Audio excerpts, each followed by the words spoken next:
Welcome to the Let's Go Guided podcast, where we bring you inside the world of guided hunting through real conversations with outfitters.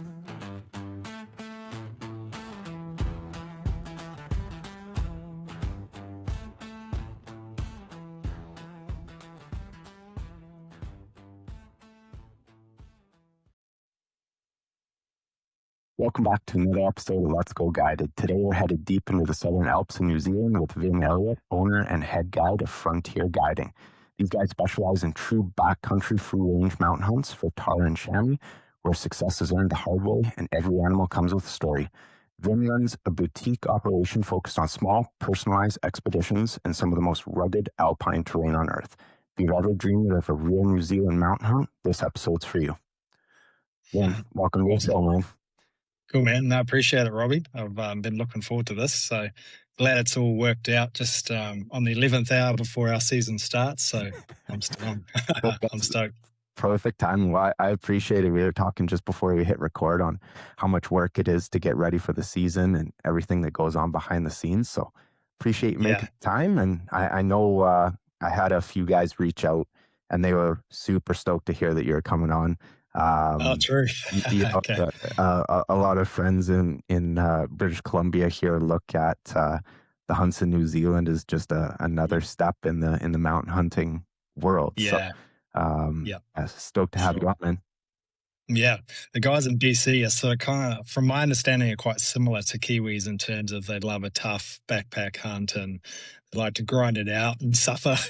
Right? Which is not typically what I don't make my clients suffer. I can tell you that. But if that's a special request, then we can arrange that. No, I love it, man. I love it. So, but before we get into the outfit, I want to learn so much about what you guys do and how you hunt there. But let's pack it up. Are you originally from New Zealand? Yeah. Born and raised in the North Island of New Zealand. So, I was never introduced to hunting through family. It just came through an opportunity from a friend at high school. So we kind of we just headed off. But we've got some awesome hunting in the North Island for a certain type of deer called the sika deer, and that's where it kind of started off. And a lot of Americans get it mixed up with the Sitka deer, the S-I-T-K-A, but this is Sika, S-I-K-A. Oh, okay. So they're just like, so they're Sika, S-I-K-A. So they're a different sort of deer. You find them in Japan, and there's a herd in the UK, and but they've just thrived in New Zealand. So, no, it's good. That's good. So what was the draw to go hunting with your buddy the first time? Like, what was it that kind of spark for you? Yeah, well, I had a buddy who I went to high school with in the North Island where I was raised, and he ended up moving to the South Island, and he was already a keen hunter, and we were close and still are good mates. And he invited me down for a tahr hunt, and it was just like the coolest thing ever. And it was quite a cool story because we ended up going off and we were so inexperienced, just complete rookies wearing cotton t-shirts, and it was we didn't have much of an idea. But I just remember we hiked up this valley about sort of 16 Ks, 10 to 16 Ks, I think, to this remote little backcountry hut, and we were just dead keen, young, and my goal was just to take a tahr. I didn't have to be a bull or anything like that. And I remember it came to the last day, and the two guys, my mate and his buddy, they decided to sleep in because we hadn't had any luck, and I was like, screw this. So I got up in the dark and was feeling all nervous, because I'd never really hunted on my own. And so this would have been my first kind of solo hunt, and I was just like, took the courageous decision. I was like, stuff it, I'm going to give this one last crack, because I'd flown down in the plane and there's a lot of cost, and I was like, I got to give this a go. Yeah. And like even now, it's like probably one of my most memorable hunts because that the satisfaction of achieving that goal, and so I ended up just pushing right up and into the valley, and the guys were still back at the hut asleep, and I spotted this little mob of nannies, so and put the stalk on them, and I managed to take this nanny, but it was just so rewarding. And I was from that moment, I was just like, it's giving me tingles now. Like I was just hooked. Like Yeah.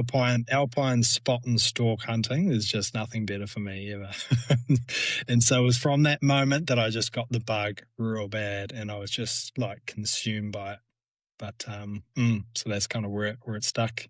Oh, that's so cool. You mentioned it was kind of the last day. How many days did you guys go back in for? We went to, it was about a 7-day hunt sort of thing. And so we hunted 2 different locations. And for the first few days, we didn't have much luck. We were in kind of like in lower country. We were actually originally trying to hunt for red stags. Yeah. And they was just super quiet, and it was a bushy block, and they weren't roaring. So the other guy that we were with, he suggested we go to a new area and chase some tahr. And that just suited me perfectly. Like in New Zealand, there's a lot of like bush hunting and stalking slowly through the bush and the forest. And it's kind of not me. I love the open tops and spotting and stalking. So that second location that we went to was just like jaw dropping, like in terms of the beauty of the backcountry and the mountains and the snow, and you don't see anyone either. Like we were the only people there, and like even on all my hunts now, I've never seen another hunter where I take my hunters. It's always just completely, secluded and quiet, and it's just awesome. Yeah.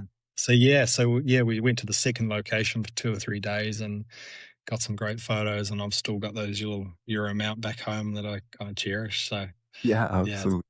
Well, it's cool. that's a big accomplishment to never have taken an animal before.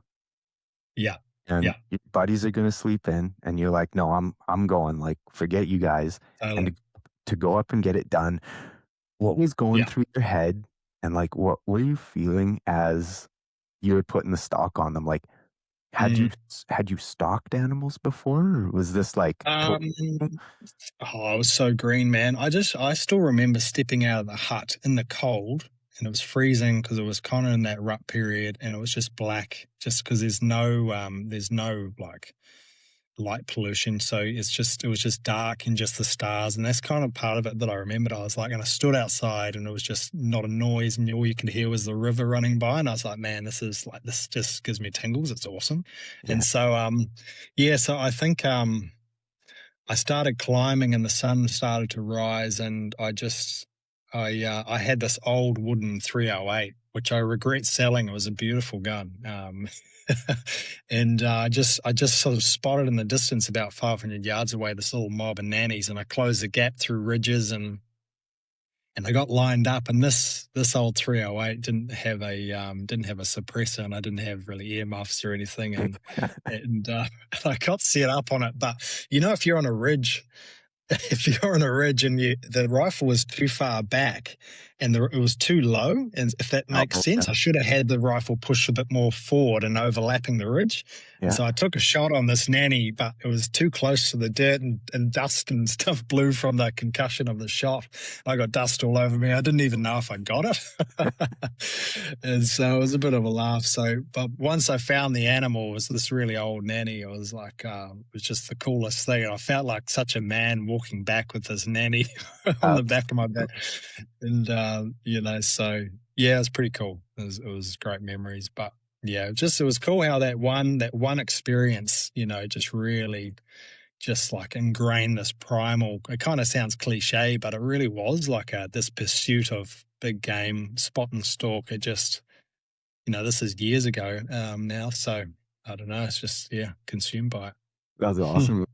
Did your Yeah. mates shot, or were they No, sleeping when you got back, or how'd that all go? they were lingering around the hut. I think they were having breakfast, and they Okay. saw that I got something, and it was pretty cool. And so we did a little, had some yarns, but yeah, it was just quite, just a good feeling experience, and just really monumental. So That's that's my take. fantastic.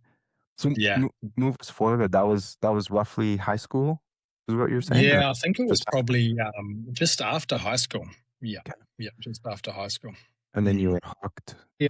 For those that don't know, New Zealand's maybe a little bit different than North America, where we've got seasons and Mm. everything like that. Like you guys get to kind of run and gun as much as you want, or how does it work?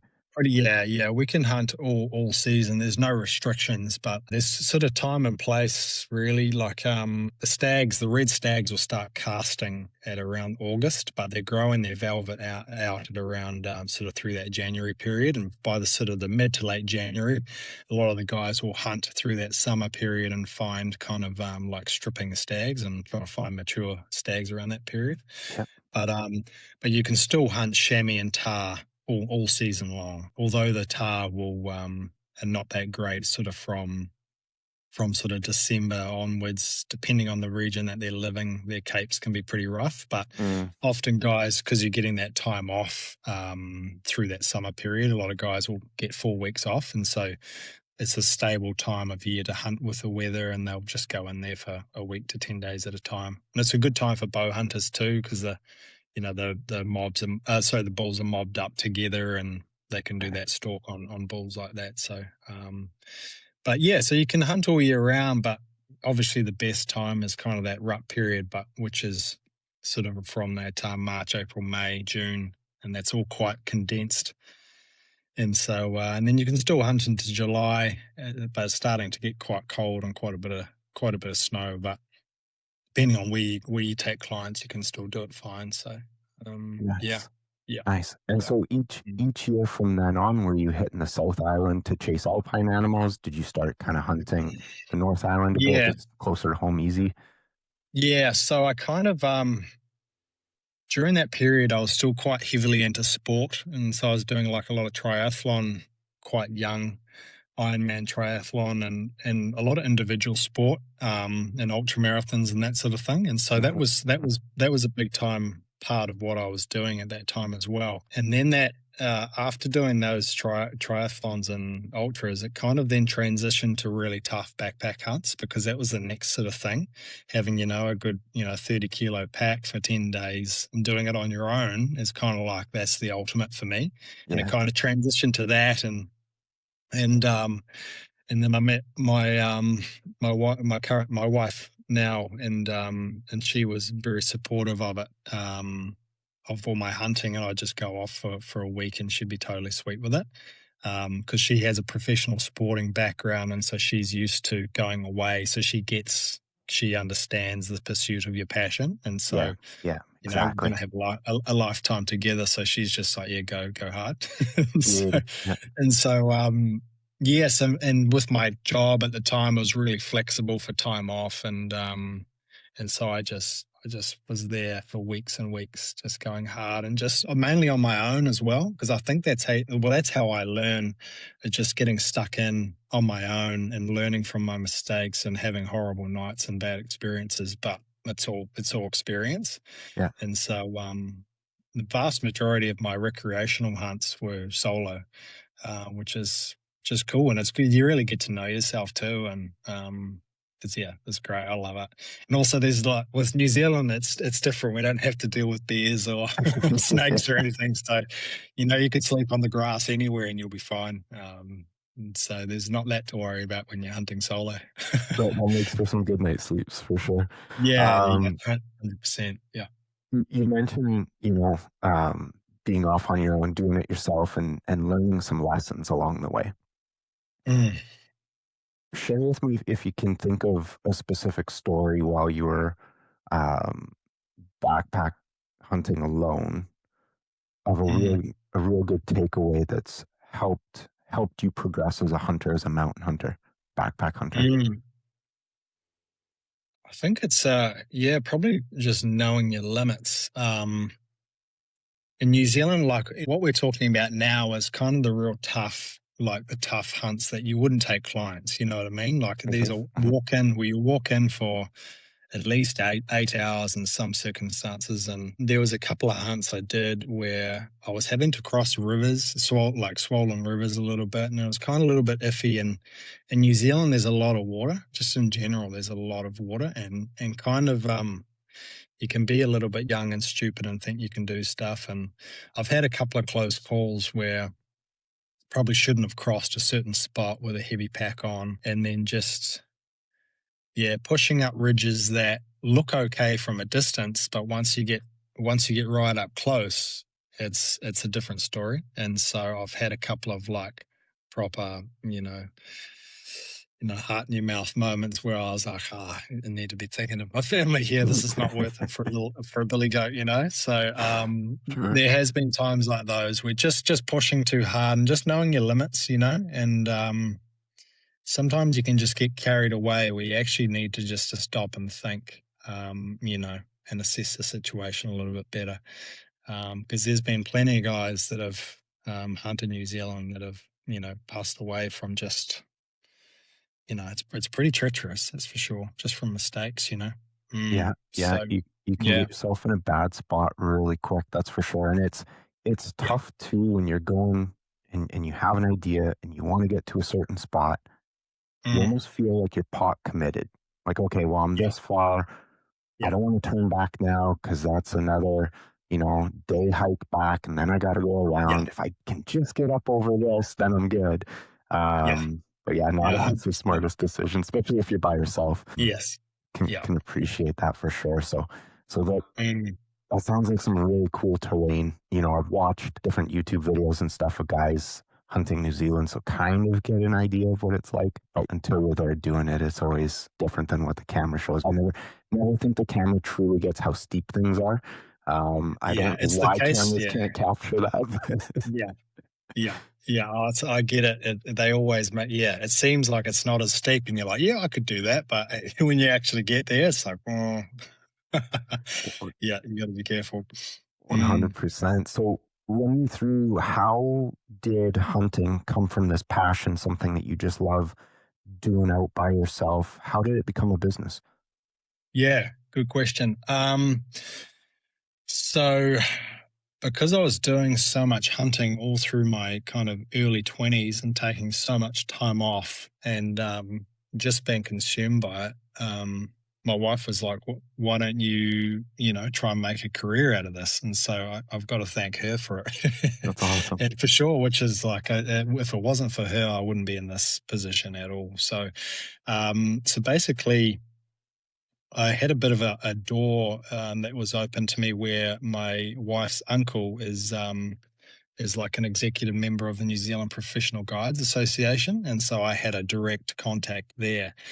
And so I just bit the bullet and did my course, which is about a week intensive training course, but and just got that under my belt, and then kept hunting a lot. And I started doing some contract guiding to a business in the South Island, and that was mainly for kind of estate hunts, which is still cool. Like, you're still being paid to hunt, which is great.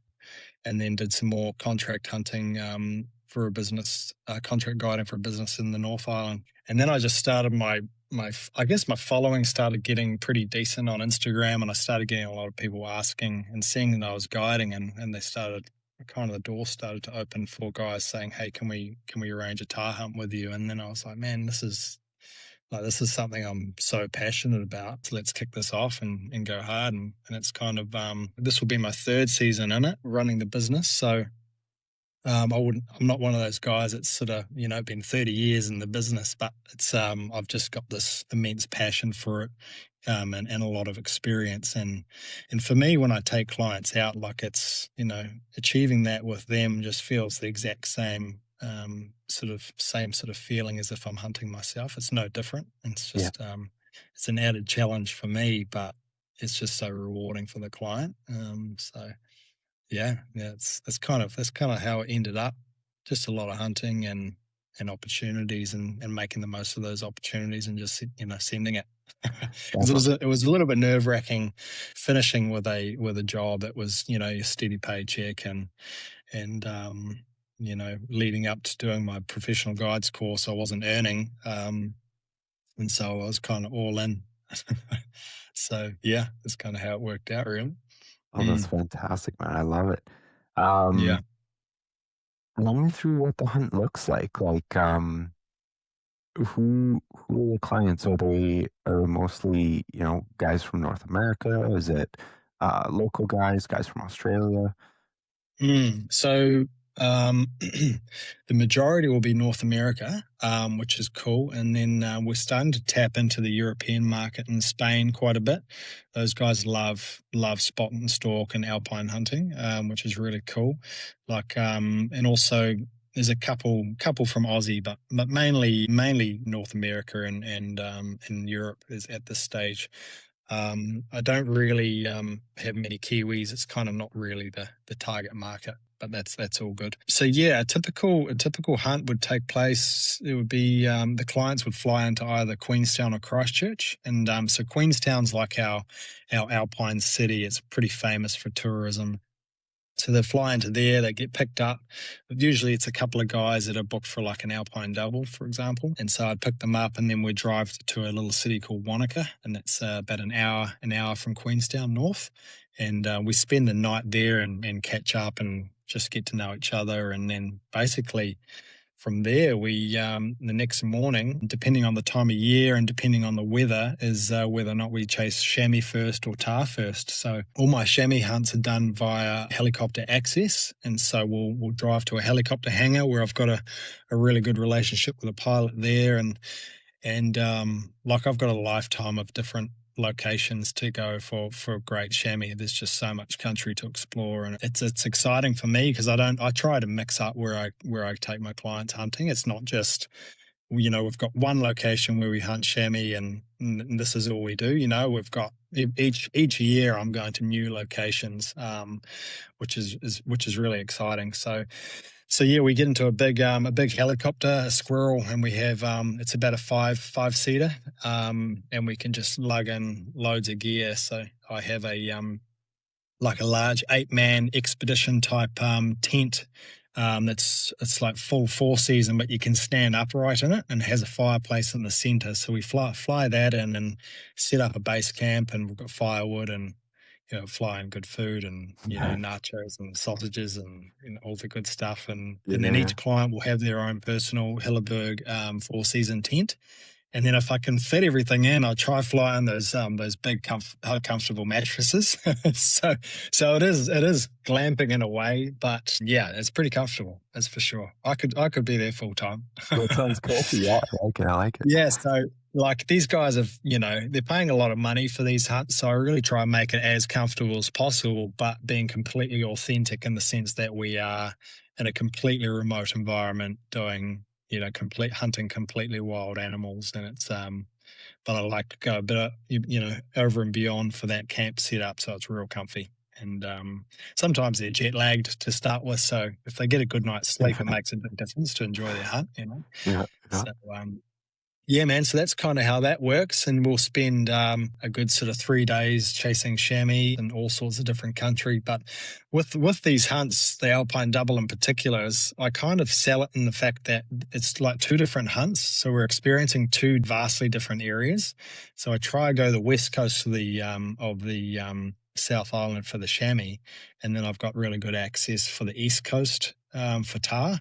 And so you get to hunt 2 different species in 2 different environments, which is pretty awesome. Like last season, I took a client from Arizona and we hunted tahr, and it was pretty cold, sort of treacherous, well, not treacherous, but just cold, snowy conditions, a late season hunt, and we got that done, and he just loved it. And then I took him for the chamois area, but it was kind of like Jurassic Park. It was very luscious and kind of wet, and it was just a completely different environment to that barren tahr location that I'd taken him to. So he was more blowing away just for a good sort of couple of hours about where we were, than more than anything. So he loved it. It was really cool. So it's awesome seeing clients' reaction to that, just because the whole kind of idea around my business is it's not just a shoot. It's not like a shooting trip. You're not just trying to tag out as quickly as possible.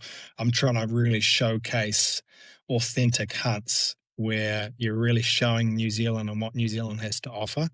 And there's just the hunts are just so awesome. They're just such a great experience, and so authentic. It's yeah, they're really special. It's a lot of fun. Yeah, yeah. That's super cool, man. I had no idea that you would hunt different sides of the island for the different animals.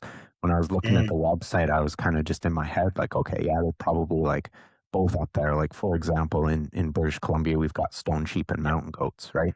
yeah. And they'll be roughly in the same area, maybe a little bit higher up on the mountain, and the sheep a little Mm, lower, but generally the same area. So that's super cool. If somebody's booking a double with you, that they get to yeah. experience those two different things. And when Mm, when you heading to the West Coast, that's where you guys are flying in the helicopter and the big base camp and everything. yeah. Um, let's say somebody gets their animals, you guys are heading to the East Coast. What's that setup look like? Um, yeah. So for clarity, West Coast has tahr and chamois as Okay, well. okay, So it, you get a lot of difference, a lot of areas to the South Island that will hold both species. okay. But I kind of try to mix it up for them, for the client's experience, to experience two different areas. We could get it. Nice, We could nice. hunt them both on the West Coast, or the both the East Coast, for example. So, um, yeah, so basically for the tahr, I have a really good area where I four-wheel drive into, and it's much more kind of open country with really mountainous and big valleys and that sort of thing. And the country's just more open, where the West Coast areas are just steeper, more of a harsh sort of environment, a wetter environment. And so, yeah, so with the tahr, we four-wheel drive up a valley for quite a long time, and we cross multiple rivers, and it's really remote, and we'll set up the same base camp there as we do for the chamois. So it's identical style base camp. But having said that, I do have a lot of fly-in areas that I do for the tahr on the East Coast as well. So it really comes down to what sort of experience the client is wanting. Some clients are not as fit and they get a little bit concerned about their fitness level. And so I've got options where it's going to be less challenging, and they're going to manage it. Like for them, that would be a pretty tough hunt, but for me, it's much more mellow than what we could be doing, So it's so I really try to have that discussion with the client, and try to get an accurate gauge on how fit they are and what sort of, mountain hunting they've done, because sometimes it can be, I've had a couple of times where it was probably a little bit too tough for them. They loved it, but they were they were hurting a bit. Sure, Probably sure. because they overestimated how fit they really were, So I was like, okay, cool, this guy wants a tough hunt, but Kiwi tough is a little bit, different to some others, but which is sweet. It's all good. So yeah, we've got a lot of different options to cater to different fitness levels and that sort of thing. So yeah, Beauty. Yeah, yeah, that's so key. Because mm, yeah, to your point, like the mountain hunts, they're not easy, right? They're not always easy. mm, But having different areas scouted out and different plans for yeah, different people and their fitness levels, that's awesome. How do you recommend guys, train for a hunt? I'm mm, guessing, guys are thinking about this hunt for a while before, booking and before getting on with it. If somebody's mm, listening to this and they're wanting to get in better shape or they're, yeah, thinking yeah, about going, what's some things that you can recommend guys look at and focus on as they're mm, preparing to come do a mountain hunt with you? yeah. So I think like I'm trying to get my dad along on a hunt. And he's kind of 65, and I'm kind of a lot of the clients are that age, and so I'm trying to get him along to do a bit of assistant, being I've got a group of 4 coming up, and he's quite a good cook, so I was going to get him along to assist, but he would probably do some hiking too, and I've been on his case for the fitness side of things, but just like uh, in North America, you do a lot of scouting and that sort of thing, and it's just beating the feet really. To train for a mountain hunt, you got to just be walking hills, that sort of thing, and just like I think the focus is on cardio. If you can be walking up a hill and stopping and starting and catching your breath, that's kind of what you need to be doing.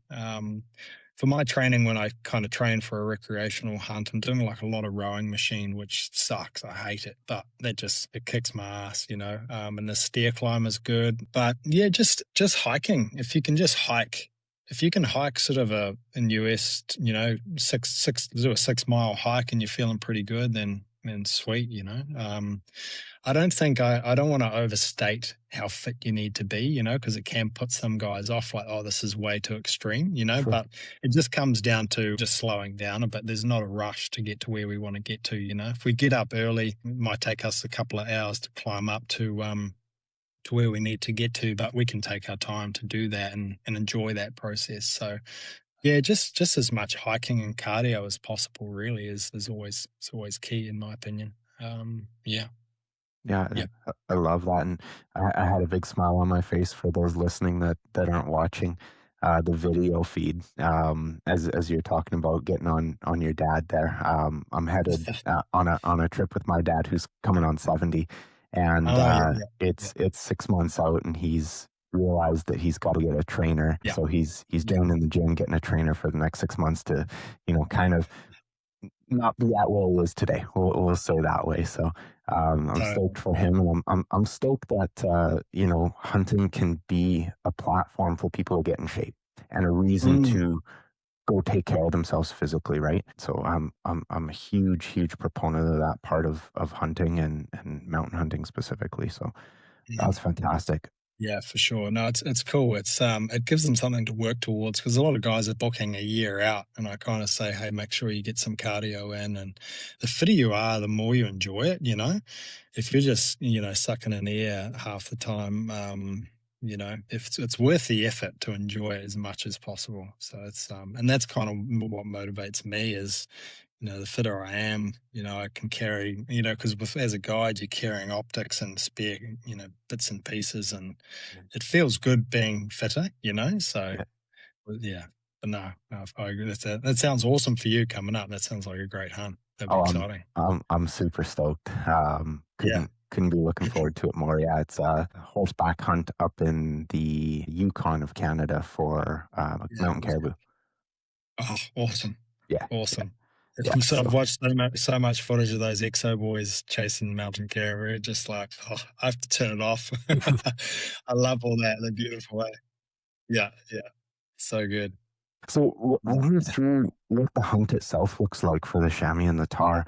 Are you guys up before daylight, glassing, trying to catch them moving? Do they move throughout the day for the most part? Yeah. Or is it a very like morning, evening kind of thing? Mm.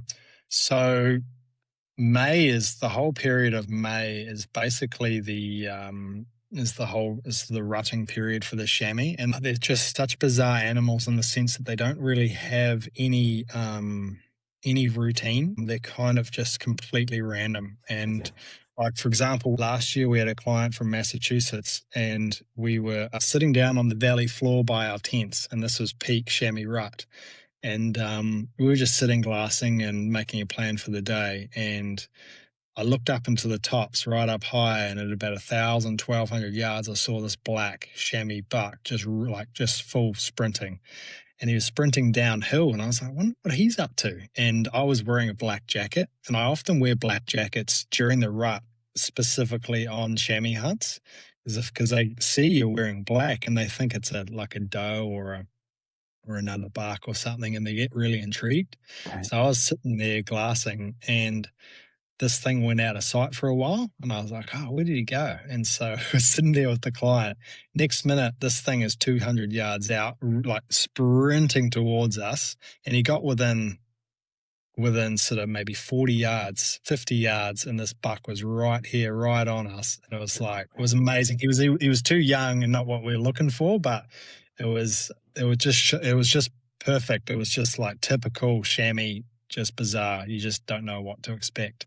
And so we got some amazing footage of that thing just charging right at us. It was just awesome. So that really explains what chamois are like during the rut. They just could be anywhere, right down on the valley floor, or they could be on the top of the ridges, just charging along, chasing does. Yeah, they're exciting to hunt and exciting to assess as well. They're just, yeah, a really, really cool, underrated species. They kind of get a bit of a bad rap because their horns aren't that big, but once you actually see or hunt them and see what a good one is to a young one, you just get, it could be similar to your mountain goats. They don't have the biggest horns, but if you see an 11-inch one that's 12 years old, like that's just incredible. You know what I mean? Yeah. So it's kind of similar to that, and they're just such a unique critter that's just really exciting to hunt.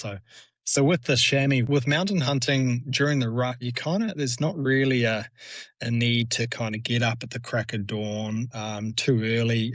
You can kind of have a reasonably relaxed start because we fly in and we're actually in amongst great hunting country wherever we are, and so you could roll out of camp and you're just looking up high and you might be seeing chamois and tahr sort of thing, So yeah, we kind of just make a play on that. We'll wake up, have a coffee, have a glass, and see how the day goes. Really, it's kind of there's no real set plan each day. We kind of just see where the animals are and make a play that day. Get up there midday and see what happens. But we're always dropped in really great prime chamois country. It's we've got great pilots we work with where they put us, and yeah, it's just good times. Yeah. So with the tahr are much more predictable. So they kind of quiet down a bit during that midday period, but during the mornings they're pretty active. If you see them up in a certain area at 4 o'clock, they're going to be there the next day at 4 o'clock. So you can really make a plan on that. If that big bull's there, he's going to be back there most likely. So they get really distracted by the nannies. So your nannies are the ones that you kind of are working with. They're pretty flighty. Yeah, so the bulls always rinse and repeat, same sort of patterns. Unless it's kind of early rut and the bulls are on the move looking for nannies, they can crop up anywhere as well. So kind of that late April, early May, they're on the move and trying to look for nannies and that sort of thing. So they can be just a bit more kind of, their movements a bit more rather than chamois. And you made a comment before too about depending on what the weather's like. What's the weather in New Zealand around that April, May, June? Yeah, it can be pretty variable. Like I've been pretty fortunate for the last few years where we've had pretty good weather, but it is mountain hunting at the end of the day, So it's one of the things that gives me a bit of anxiety is that something I can't control, And so I always advise to bring wet weather gear, and if we're going to have to, hunt in the rain and the wind, then so be it. But there's been times where we've been hunting in wet sort of snow and it's been, your fingers are numb. And I had a client that took a bull in just some horrid conditions, but it just made a great story. And it was a tough pack out and it was cold. But you just visualize that fire back at base camp to warm you up. But yeah, so usually May, June, the weather's pretty settled. Those are the prime months. But, March, April, May, June is usually pretty good. Okay. And so you can always move to different regions to hunt as well. That can kind of work with the weather a little bit too. So often if the weather's horrific on the west coast, then the east coast is most likely to be a bit better. So it's kind of works like that. And you get a lot of bad weather, heavy rain on the west coast. It gets a lot of rain. That's where it comes in from and hits, and then the other side is and then it kind of spills over that main divide. And so often, if I've got a bad week trying to chase chamois on the west coast, then I'm just going to chase chamois on the east coast. So we got options, it always seems to work out. So you mentioned the client there that shot the one in treacherous conditions that makes for a good story. I'd love to hear that one from start to finish. The poor guy. So we'd done a chamois hunt first, and he was this guy's from Massachusetts, and he'd never done really a mountain hunt before, and he was probably my dad's age, and he definitely hadn't trained for it. so we took a fair while to hike up some of these valleys, but he was kind of just soaking it all in, because when we got dropped off, it was kind of he was just got out of the helicopter and he was just like drop jaw. We were just surrounded by mountains, and this sort of area Yeah. would take you a good 4 days to walk out. It's just so remote, and so yeah. So we hunted this particular spot for about 3 days, and he got a beautiful buck, and he was super stoked. But we then moved on to our East Coast area, and a bit of weather came in for the tahr, and we were stalking in on this big bull, and I think he got kind of a little bit, buck fever sort of thing. And we lined up on this beautiful bull at about 250, and he can't have been comfortable enough, unfortunately, and he missed the shot on this bull, and he was just devastated, poor guy. Yeah. So anyway, that night, the weather rolled in and started snowing and raining, and we'd only had a couple of days to go. So we were just like, oh, let's just give this another crack. And we came up to the similar sort of area and came through this really wet sort of tussock grass, and we were in our wet weather gear, and it was just wet snow, and it was pretty cold, and my fingers were numb, and I was trying to assess this bull, and I was just getting rain on my glass, and I could just slightly make out these age rings, like a good stack of age rings, and he was down low, this bull, and we were above him, and I managed to keep the glass on the rifle clean, and I said to the client, can you see him down there? He's just nestled up by the scrub, and there's a bunch of nannies around him, and he was only about 200 yards. He pulled off this shot and just dropped this thing on the spot, and it was just, you could just feel the kind of emotion just fall off you.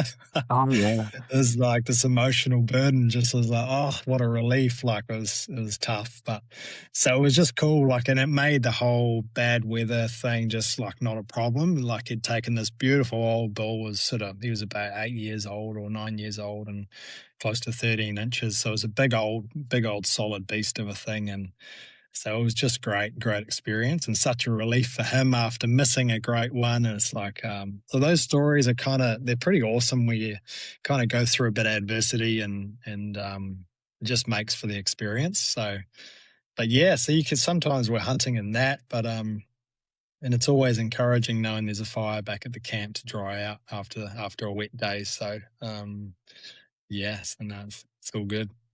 Oh, that's awesome. That sounds like a couple animals well earned. So congrats to Yeah. that gent. Yeah.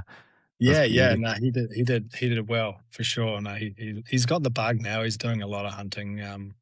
He's coming back for another hunt with us next year. So it's always cool. 100%, man. 100%. So that one's a hunt with a bit of adversity behind it. Do you have another story of a client though that it was just a little bit easier for them, but still the same great result?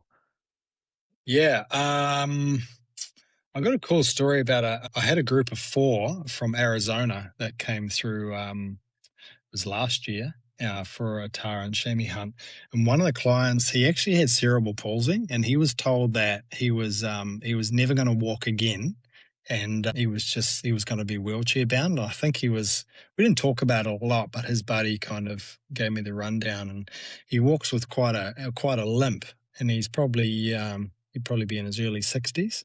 And the guys kind of sort of said, I'm not sure if he's going to be able to do this tahr hunt. And he ended up being, like, in my opinion, like the toughest of the group. Like, not once did he complain. He just like followed me everywhere. And he managed to achieve the Alpine double, and he got a big old bull, great bull. And his buck was awesome too. And he climbed up through some pretty technical stuff, because I actually knew he was completely competent. Like, and he didn't want to be seen as that he was disadvantaged. So it was a really inspiring story, seeing this guy who was, told that he'd never be able to walk, and here he is doing a proper authentic mountain hunt. So it was pretty special. That would be one of my most standout experiences, is achieving that with him. And it was actually funny because it was the most hilarious thing for me.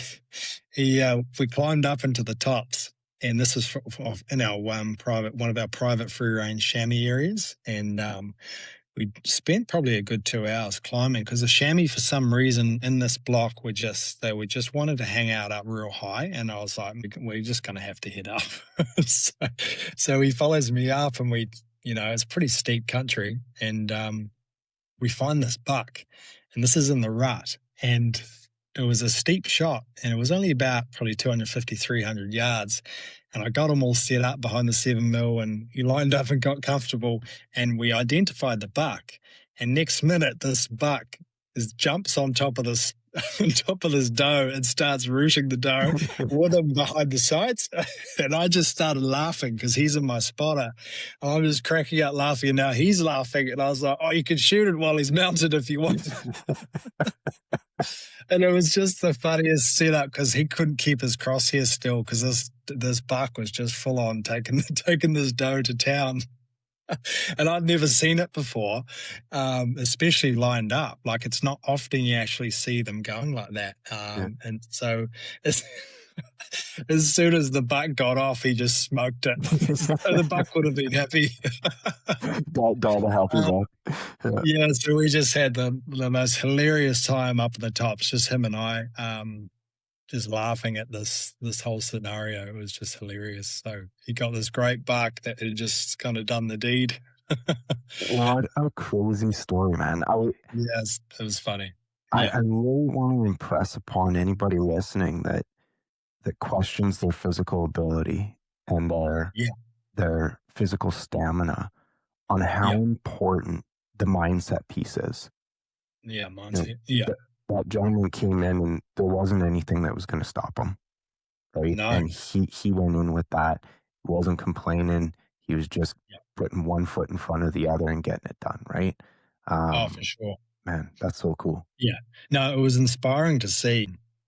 It was actually quite mind-blowing what he's achieved. So it's very cool. And he's done, he's hunted moose, big moose, and he's done mountain goat as well. And it's pretty, like you said, it's the mindset and the attitude. Man, if he can do it, there's no excuse for you to, get up at an hour early and do some hiking and get yourself in shape. So it's awesome. And he's coming back as well, actually, for a Sika hunt this year, sorry. So that's pretty cool. So there's just those stories, and the camaraderie is just awesome. So we just, after that chamois, we just had, that big hug, and it was a special moment that we'll never forget. And it's experiences like that, which is why I do it. It's kind of these hunts, these animals are always earned. It's not showing up on a side by side and shooting a cow on the paddock. It's actually it's tough. Well, it's not too brutal. It's not brutal or anything. It's just it's well earned. Yeah, So proper hunting. That fulfillment and helping people, achieve something that they've been dreaming of for a long time, I'm sure is really and they're ticking off the days on the calendar. They're often booking, like I said before, like a year out at least, and so these guys are pretty excited to be there, which is always a cool atmosphere for me. Every single guy that arrives is just fizzing to be here. And so it's a great environment to, be earning a living with guys with, they're always excited and stoked and it's on me to showcase and give them a great time, which is kind of the goal is the experience. So that's wicked. That's wicked. So I've got a few questions here, just from the chat. You'd mentioned you'd seen, I can't remember if it was a tahr or chamois now at that 1,200 yard mark, and it kind of came in really close, and like that was a really neat experience for you and the client. What's the average shot distance for clients, and like what should somebody be practicing out to and be competent at for these kinds of hunts? Yeah, good question. I'm not a long-range shooter, and I really enjoy the process of getting as close as possible, and really kind of makes you feel alive when you get a lot more alive when you get that much closer. You're making sure you're sneaking in, and you're not kind of at 700-800 yards and doing pot shots. It's the thrill of the chase, and it is hunting where we're not doing long range. So I'd be practicing just sort of 400 yards is kind of the maximum, really. Even though I've got my rifle's a custom rifle and it's great for long range, but we try to keep it at between that 300 and 400 yards. And some clients are really great shooters, better shooters than I am, and they're completely competent. And that comes down to each shooter, And if we see an animal that is, we can't close that gap and we want to try to take that opportunity, then it kind of, comes down to the client's ability and if I'm confident, as well as the conditions. There's a lot of variables, so. But typically, we try to keep it within 200 to 400 yards. Is sweet. Yeah, Okay, so very manageable. yeah, yeah, yeah. Yeah, and that reduces the risk. I don't want to be, when you start talking 500 yards, you've got potential of gut shots, and there's nothing worse as a guy than losing, as you probably know, just losing an animal and trying to find it. It's like, oh, it's so stressful, So closing the gap is more fun, in my opinion, and it's just a lot more certainty. So that's Yeah, the way I see it. yeah, Yep. absolutely agree on that point. Um, Mhm. you mentioned that you've got a custom rifle. So when guys are coming over, do you recommend that they just use your rifle setup? Is it easy to bring rifles into New Zealand? Yeah. How's that all work? So for me, I kind of try to keep my hunting packages completely black and white, where you're paying a set amount for the hunt, and that includes everything. And so the rifles included. You'll see a lot of outfitters will do, plus rifle fee, plus this fee, plus that. So I just keep it super clean. And so I'm passionate about the equipment and the optics and all that sort of stuff. So I include a really nice custom 7mm short action ultra magnum that I kind of use. It does everything. Okay, yeah.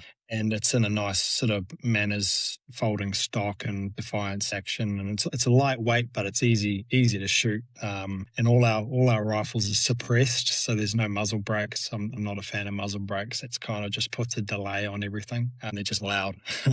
But yeah, so I include that, and I try and encourage them to use my equipment, even though there's wear and tear, but I'm confident with my equipment. I know it's designed. The stock is super easy to shoot with, and it pairs with my binoculars and for the ballistic turret. And it's just I make sure I have very nice equipment that the clients will enjoy using. And so some guys I understand where they may even build a custom rifle for the hunt, and I get that entirely, and so we can go through that process. But there's just more risk involved in that if they're flying from Dallas to LA, and there's delays with a national flight, and they've got certain timeframes to catch their international. I've had stories like that where they've missed out or lost their rifle, and it's like it's it kind of creates a bit of a stressful start. It's just one less thing. If you use my rifle, it's one less thing that can kind of go wrong in your process of getting to New Zealand. But having said that, lots of guys bring their rifles in without any problems. It's just a bit of paperwork and a bit of processing and yeah, just a bit of validation. We always go to the ranges on the day that the clients arrive, and we're shooting out to sort of 300, 400, 500 yards with the gun, and it's always time before the hunt to get sighted in and get comfortable with what you're using and feeling the trigger and all that sort of stuff. So so all that's pretty straightforward. That's awesome. Yeah, I saw that on the website, and I was like, "Oh, big gun nut, Yeah. right?" So I was like, "Oh, I want to know." And yeah, Yeah. that's a fantastic, in my opinion, but fantastic cartridge. That 7 is built Yeah, they're for cool. exactly what you guys are doing with it. Totally. Yeah. I've probably wasted a lot of money on guns over the years, but it's just kind of a side hobby and a side passion. And same with the optics. Like just for this season, I've got that new Swaro balance. Have you seen that? Oh, the That's spotter. the spotter, image stabilizing spotter. And so Yeah. that's going to be next level for this season, because I'll Okay. be able to stalk in holding the spotter with my phone attached and getting Yeah. just the most incredible footage. So all that stuff I geek out on. It's awesome, and getting footage for the clients to take back home, because everything I film and document is all provided to the client, for all those memories. So capturing the hunt is critical for me, because you want that documented as much as possible. So Yeah, yeah, no, that's yeah. super fun, and those memories. I can think back to a hunt I did in 2016. That as much as we've got some pictures and like the memories are there, another 20, 30 years, those memories might be a little bit foggy compared to the stuff that Mm, we're capturing on film now, and those memories just get yeah, to hang with us forever. So can appreciate the yeah. fact that you work with your clients and help provide that lasting vision. Oh, for sure. And it's a good time to be alive with the quality of footage that you get now, and you can really relive your experiences. So yeah, and I just love all the footage of big game, and it's awesome. It's pretty cool. That's awesome, Vin. So before we wrap up, I got maybe just a couple of quick questions. If somebody's looking to book a hunt in New Zealand and they're going around and they're interviewing outfitters, Mm, and let's talk specifically tahr and chamois hunts. That's what they want to come. That's what they want to do. yeah, yeah. What are some questions that you can suggest people ask that they might not think about? What are some Mm, things that help people get to know their outfitter and have a better idea of what that experience is going to be? yeah. I think questions I'd be asking is how do you actually hunt your tahr? What am I getting myself into? What is each day going to look like? Are we spotting and stalking these tahr and chamois, or is there other methods? So that's what you want to make crystal clear: is what am I actually booking on, and kind of run me through how this hunt's going to look like is what I'd be asking. Um, just have a lot of clarity on if there's any, hidden fees. Most of our hunts we typically include for an alpine double, the helicopter's included, where some of these guys will be the package is this price button, in small text plus helicopter, and that you're kind of obligated to use that helicopter. So that's all included. So just getting clarity on and making sure you're aware of kind of what the add-ons are and that sort of thing is quite key. And then also asking just an idea of where you're actually hunting some of the tahrs. Is it on private land? Is it on wilderness areas? Or, sometimes you have properties that have a lot of tahr, but they hunt the same properties year in, year out, and it's kind of just low sort of hills, and it's kind of, you're not hunting a farm, but you could be, you know what I mean? So it's getting clarity on where are we actually going to be going for this hunt? What does it actually look like? And also if there's any kind of additional prices if you shoot a certain size or anything like that. But for me, I just there's one size for a chamois, one size for a bull, one price. Sorry, it doesn't matter if you shoot a 12 or a 14-inch bull. It doesn't matter. It's all one set fee. It's kind of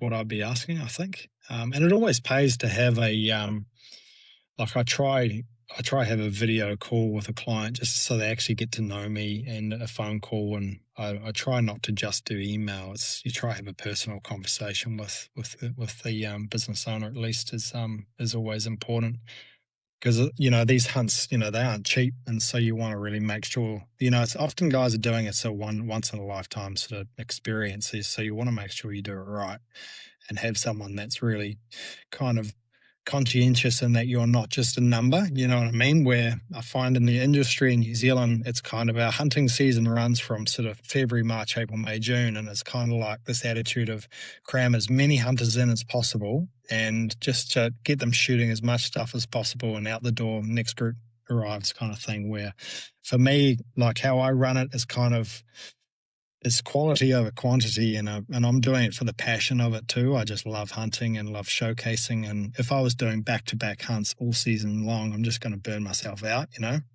it happens a lot in the industry where guys are just, burning themselves out from doing too much hunts, and you're not going to get that attitude, that is positive attitude if the guide's cooked. You know what I mean? Oh, yeah. So I don't do a lot of hunts per season. I kind of have my blocks that I do, and then I have some time off because I got young kids and that sort of thing too. So it's kind of, I'm not just doing back to back, just trying to cram in hunts. So it's some more questions to ask, really. Yeah, is that sort of attitude too, and who's going to be guiding you and that sort of thing. Some of the stuff I'd be asking. Love it. I think those are key questions, and if you're digging into those, you're really getting to the heart of the matter. So I appreciate that. If somebody is listening to this and they're like, man, I love Vin's story, this is exactly what I'm looking for. Yeah. the podcast's going to drop here likely April 2026, right kind Yeah. of as the season's going. Mm. What's 2027 looking like for you? If somebody's looking to book, do you got spots left, or are you guys pretty Yeah. packed? Yeah. Um, it's kind of I'm at this stage where the business is kind of growing, and it's a little bit overwhelming if I'm to be transparent. So like I've got a significant amount of interest for 2027, which is really exciting, and I've still got spots, but it's like I'm a bit concerned that I'm not going to be able to fit everyone in. So Mm. it's kind of a little bit cliche that you got to book now to secure your dates, but it kind of is a reality for me as a small outfitter, kind of boutique. It's we're not doing volume of hunts, we're doing quality. So it's kind of, if you're serious, we usually start in that discussion a year out. But we still have availability in 2027. There's plenty of it, but yeah, it's worth it. It's worth a chat because next year's looking pretty awesome. Nice. I love it. I love it. Well, you're doing it right, man. You're doing it right. I love it. So for people to get in touch with you, what's the best way to do that?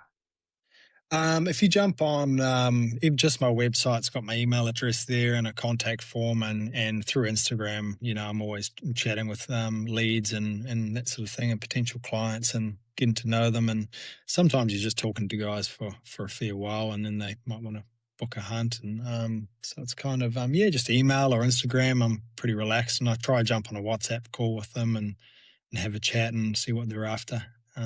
It's always good. That's beauty. Mm. Then we'll make sure that the website and the social media accounts are in the show notes here, because following your guys' stuff has got me all amped up for a trip one day to New Zealand. So I'm looking forward to figuring that one out. But for now, is there anything that we didn't hit on that you want to throw out or hit on? I think just for potential clients and hunters, just really just figuring out the experience that they're after, and really doing a little bit of a deep dive on who they're getting themselves into. And often guys are always, it's natural to find a good deal somewhere, but this can always be, compromise is not necessarily the best thing when you're doing international hunts. If it's really cheap, then there could be a reason why it's really cheap. You know what I mean? So it's there's a lot of undercutting in the industry, and a lot of so-called guides that they're not professionally registered, and a few cowboys in the industry. So it's it can be a little bit loose, and so you might save a couple of grand, but is that really what you want? When you're actually getting handling of the trophies and you're exporting trophies that as well. So just I think if I was to say anything, just when you're doing an international hunt, you want quality over trying to get a bargain. This is what I kind of have to say, and something to think about. Because in the long run, that experience is if you look 5 years down the track, maybe you should have spent that extra grand and gone with someone who's, reputable. And there's plenty of good outfitters that are really good, for sure. So it's, just something to be aware of. That's awesome, man. Yeah. I love that thought too. Because you're so right. Like if you try and scrimp and save and find the best deal or the cheapest guy, you're showing up there for a while. Right. It's not a 1 day thing. It's not a 2 day thing.